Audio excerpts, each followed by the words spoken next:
Record of the cloud. All right, Dwayne, thanks for joining me. 15 years, and thanks for jumping on. And I thought we could just, talk a little bit about, first off, I'd love to hear sort of what stands out for you in the very first, really regional, right? Before there was there were multiple regions and a whole national structure, right? You want to share some just observations or what you remember for that first one? It was 2005, is that right? That's right, 2005. You were there. Thanks for having me, Casey. It's great to see you. There in 2005. If you remember, this was just an oddball idea that some folks came up with at that meeting, and that NSF meeting, that the idea was if we could have some sort of competition structure, it would be a great thing. And so we put the initial one together. We had it on the UTSA campus. We only had schools from Texas because at that point, nobody really had any idea what we were doing. We were going to bring some folks together. So we picked 5 schools, brought them in to our university center, student center there, picked a couple of rooms, ran cables behind doors, borrowed computers out of labs. We had switches that we stole from networking groups. The original scoring engine, I actually wrote myself using Nasal scripts. I remember that old scripting language out of Nessus. So it was truly cobbled together, but what was magical about it was the concept and the people that helped make it happen. And like I said, you were there, you saw the first one.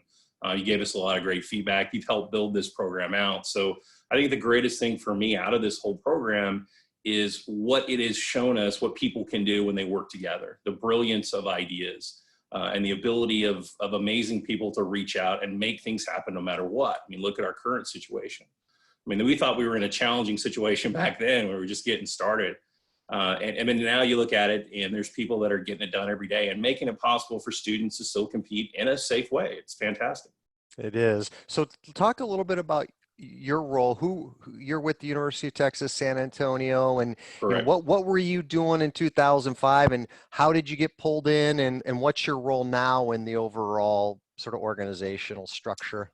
Yeah, so way back there in 2005, I was still working for Dr. Greg White at the Center for Infrastructure Assurance and Security. We're a part of the University of Texas at San Antonio. And at the time, we were doing mainly exercises with the ISACs, the Information Sharing and Analysis Centers. We'd go out, we'd run a tabletop exercise for them, put them through theoretical, both cyber and physical scenarios to test their response mechanisms. One day, Dr. White comes back and says, hey, I went to this meeting, I got this great idea. I'm going to have a couple of grad students put together this competition. And so Kevin Archer and myself kind of watched it from the sidelines for about a week and said, ooh, this is not going to turn out the way we want. Let's get involved. So we went to Dr. White. He said, yep, you guys can have it. Go run that first one. Here's some folks that can help you. We reached out, talked to some other folks like yourself, pulled that initial group together, and off we went. So that was my first foray into the competition world. We had a similar high school event. We were kind of doing it the same thing. After we ran that first regional CCDC event with the Texas schools, I took a look at Dr. White and said, hey, look, we cannot launch 2 of these programs. We just don't have enough people. So that actually split off. AFA kept it. It became what is now Cyber Patriot. And we decided to stick with the college side because that's where our bread and butter was, and went with the CCDC program. Interesting. So then 2006, right? That's the first regional, and there were 4 regions, I think, perhaps, there were only 4. That's correct. Yep. Who were the 4? So Mid-Atlantic, Midwest. Yep, Midwest. We had you all or Southwest? Was that you? We had Southwest. Actually, Texas A&M, and the very first original one was done by the folks in Corpus Christi. So Omar College that was helping us out. They ran that first Southwest regional down there. So we've had we've had some folks that were partners from the very beginning, like yourself. We've had some folks that have moved their regions around, which has been interesting to see. The Northeast, as you know, kind of has a tradition of moving it every year. And they've got a standing committee now that helps make all that happen. And then we've got some regions like in the Western that have changed schools as well. But it's been really interesting to see that across. The nice thing about it is the excellence that's carried over from institution to institution as they host it. Everybody's done a great job. And of course, we have folks like you that are pros on it, been doing it for years, like we have. And it's always great to see that core base that provides the insight and the knowledge and the help to get those other schools that haven't done it before up and running in their regionals has been another great thing I've been seeing in this program. Yeah, it's great. So year 1, okay, so 15 years essentially, right? If you sort of bracket out the 2005 test, Right. right? So, Yes. what, as you think about it, do you sort of like lump it? Is there like, okay, years 1 through 5, or how do you think about sort of the evolution over that 15 years?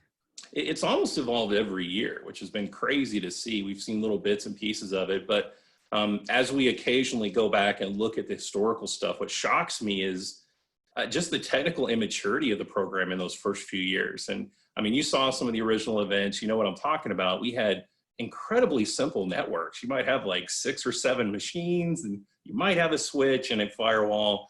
And now you've got these networks where we're building out main centers, if you will. The core network might have 20 systems in it, 12 of them physical, 8 virtual. They might have a cloud setup, another remote cloud setup, physical devices, internetworking equipment. You might have, we've done everything from electrical utilities where we had simulated substations to prisons. So the complexity of both the network and the challenges that we're throwing at the students has really evolved as we get better in doing this. And as more stuff becomes available to do things online. If you remember back in 2005, you didn't have the virtualization maturity that we do now.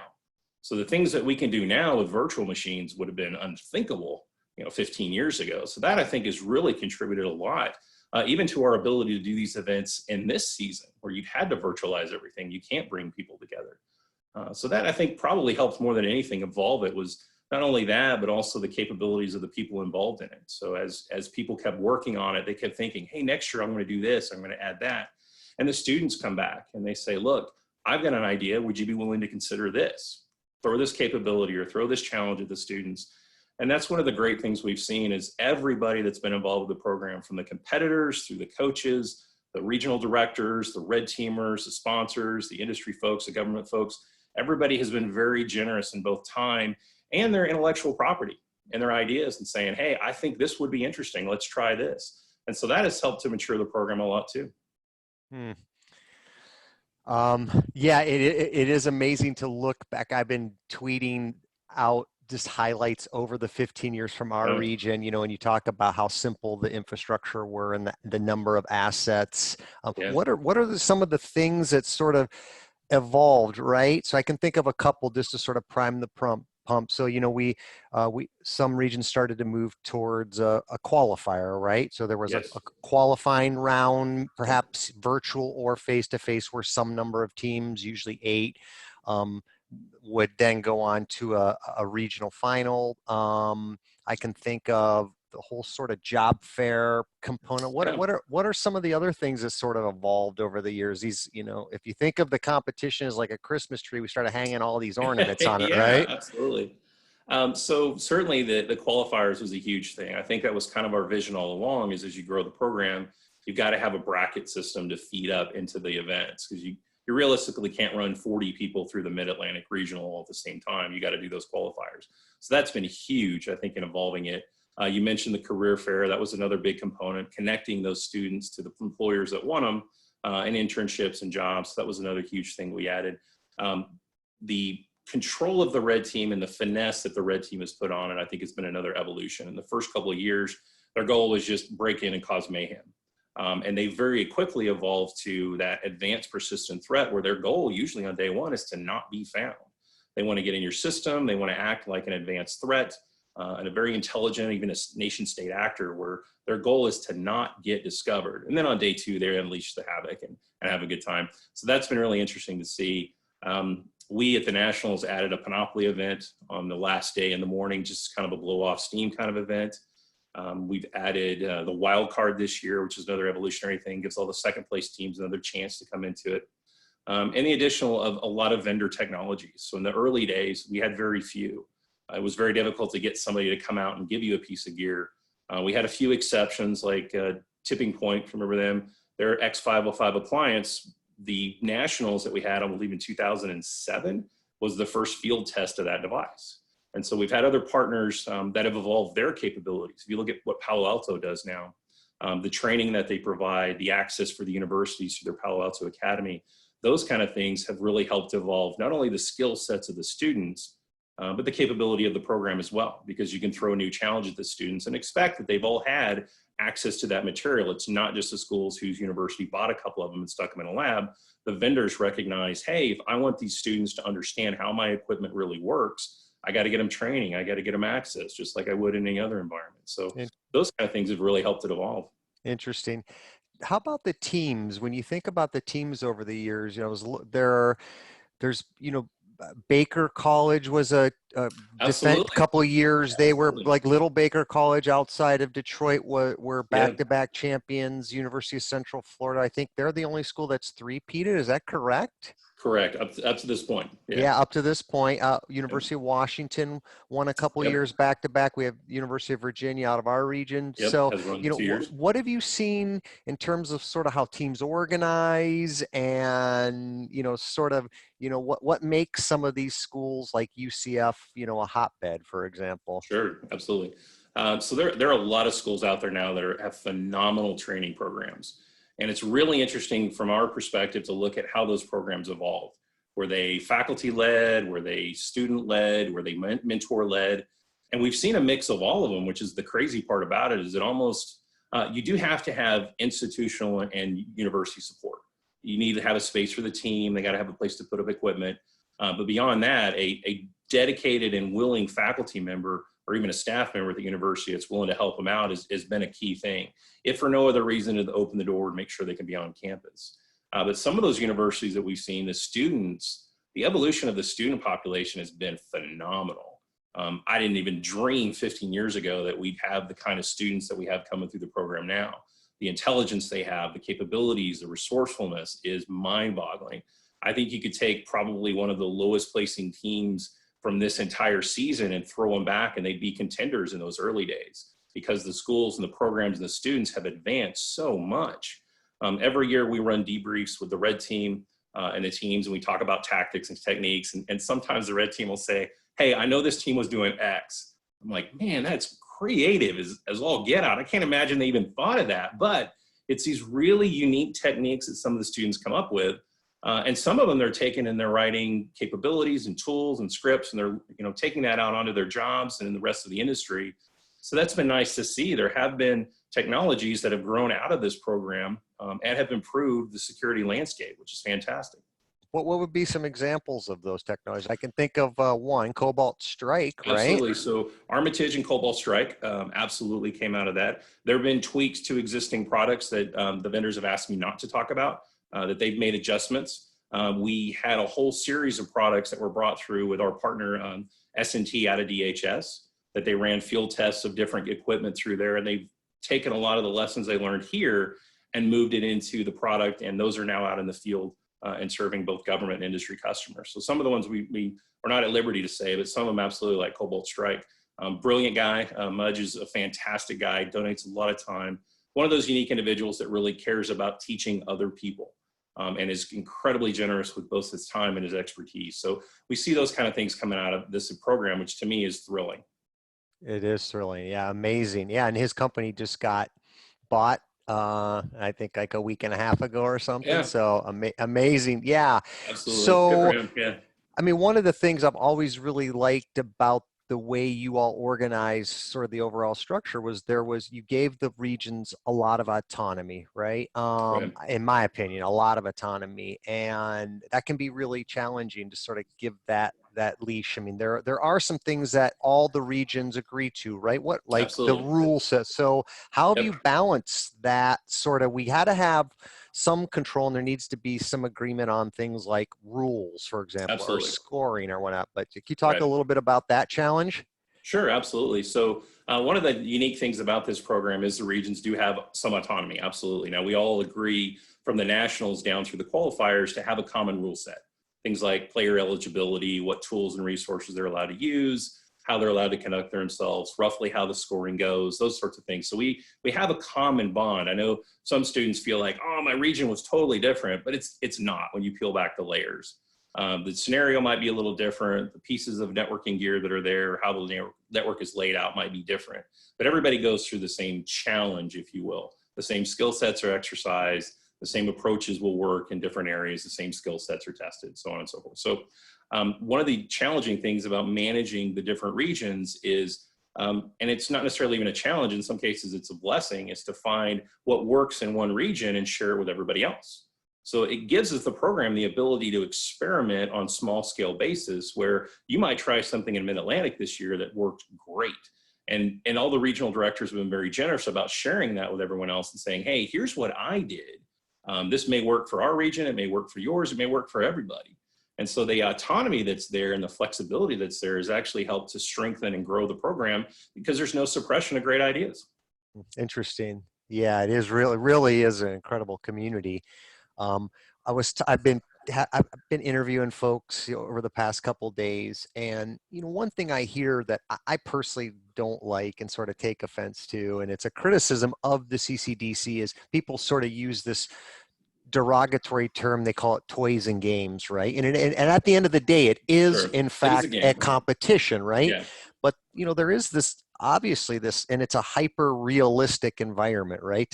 It's Absolutely. super condensed into 2-3 days, the sorts of tasks that the teams are asked to complete, and the times in which they have to complete them oftentimes are perhaps not, right. They're super condensed. And part of that Absolutely. is because we have 2 or 3 days, right? We don't Exactly. have 6 weeks. So, so, but there is this balance between real world, realistic scenarios and equipment in this game. And, so how do you sort of respond to that? And how do you balance the two? Sure.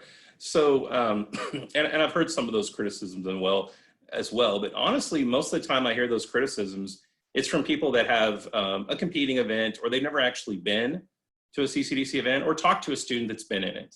And at the end of the day, it is a competition. We do keep score. We do have a winner. We have some teams that don't do as well. That's absolutely true. But the core tenet of it is we're going to test you on the very things that you could do potentially if you walked out of the door tomorrow and started running a company, or if you got asked to come in and join a security team or an infrastructure team or a networking team at a company. A lot of the scenarios and the challenges and the tasks are things that I've done when I was a consultant. Other networking professionals have done. We have industry sponsors that advise us on it.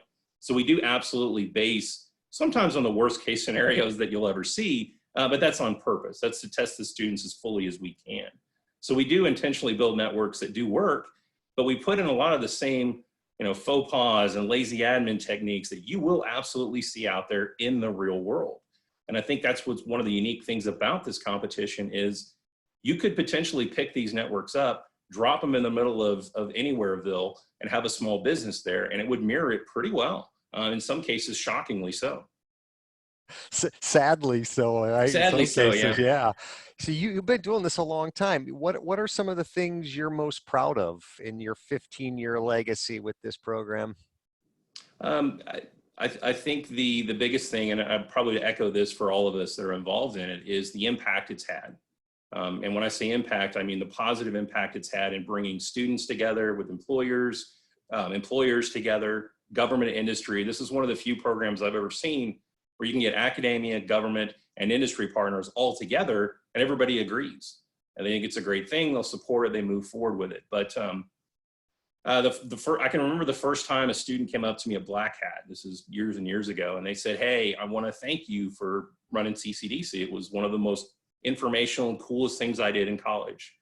And you see that sort of impact, and you recognize it in people that come back and volunteer. I just was on a Zoom session yesterday with Alex Levinson, who was a competitor at RIT. And Alex is one of those guys that loves the program, supports it with all his heart, and donates countless hours of his personal time to support it. And I think that's what I'm most proud of, is that community of people that come together, not necessarily for any sort of glory on their own. They're there because they know the next generation coming through really benefits from this. And that's what I think I'm most proud of. That's great. That's great. Yeah. So with the pandemic, it's really obviously disrupted this Sure. event a lot. So talk about how you've all had to change gears, and what's the Nationals going to look like? Sure. So we ran the at-large as a virtual event last year. We just finished up the at-large as a virtual event a couple of weeks ago. Pardon me. So we've had some experience running virtual events. We run our Hypestorm event, East Sentinel events, we run virtually. So the Nationals will not have a physical presence, obviously. We're not bringing people together. We're going to have the students compete from home just like everybody else is doing in their regionals, but we're going to carry forward as much as we can. So there'll be the same sort of corporate setup. You'll have a core network, probably cloud networks. You'll have networking equipment. There'll be a red team. There'll be injects. There'll be services to protect. So the biggest difference students will notice is they're sitting at home playing instead of coming together as a group. And I think that aspect will be really challenging for some teams, because if you ever, you know this, you go through the room and you watch the synergy of those teams working together. Removing that aspect will really show you who can communicate effectively under any circumstance. So it's affected our business world, but I think that whole effect we've seen on the business side is going to be perfectly mirrored in these CCDC events as well. These students are operating and acting the exact same way if they were working for Google or Rackspace or any of these other technology companies that say stay at home and work. They're going to do the same thing when they go through CCDC. True. Yeah, it's been fascinating to see the teams self-organize, and mainly just how they're doing that, the technologies, a lot of Discord, a lot of shared Google Drives. We've had to I've reached out to you quite a bit, because the rules primarily are really, especially the regional finals, are geared towards a physical event, right? And so Google Drives, Dropbox, all these sorts of, we've had to really be super flexible, and that's been sort of fun too. There's this whole remote site judge component, right? And so, well, how's that? What do we do? The team captain doesn't have video capability on her laptop, so how do we have insight into making sure there's rule compliance and all these sorts of things? That's been wild to watch. It has. It's been fun. And at a certain point, there's obviously some integrity issues. You've got to rely upon the students that are there. And I think the good thing about it is the vast majority of students that you talk to, they have integrity. I mean, it's because they enjoy it. They're in it to have fun. They understand that, cheating or intentionally violating the rules absolutely cheapens their experience. Yeah. And so, I mean, you even see that when we ran the at-large, we of course had an open Discord where we would answer questions and talk to the teams. Teams are still helping each other out. I mean, these students are amazing. A team pop up and say, my system's broken, XYZ is happening. And before we could put anything in the system, another student from a different team popped up and said, yeah, you just did this wrong, change this and you're good to go. So you still see that where these students, and I've seen it at the Nationals before, where they're waiting in the room and they'll talk to each other and they'll help each other out. So, at heart, I think most of these students are really fantastic people. And their willingness to do something like that in the middle of a competitive situation just goes to show the quality of those students that's out there in this program.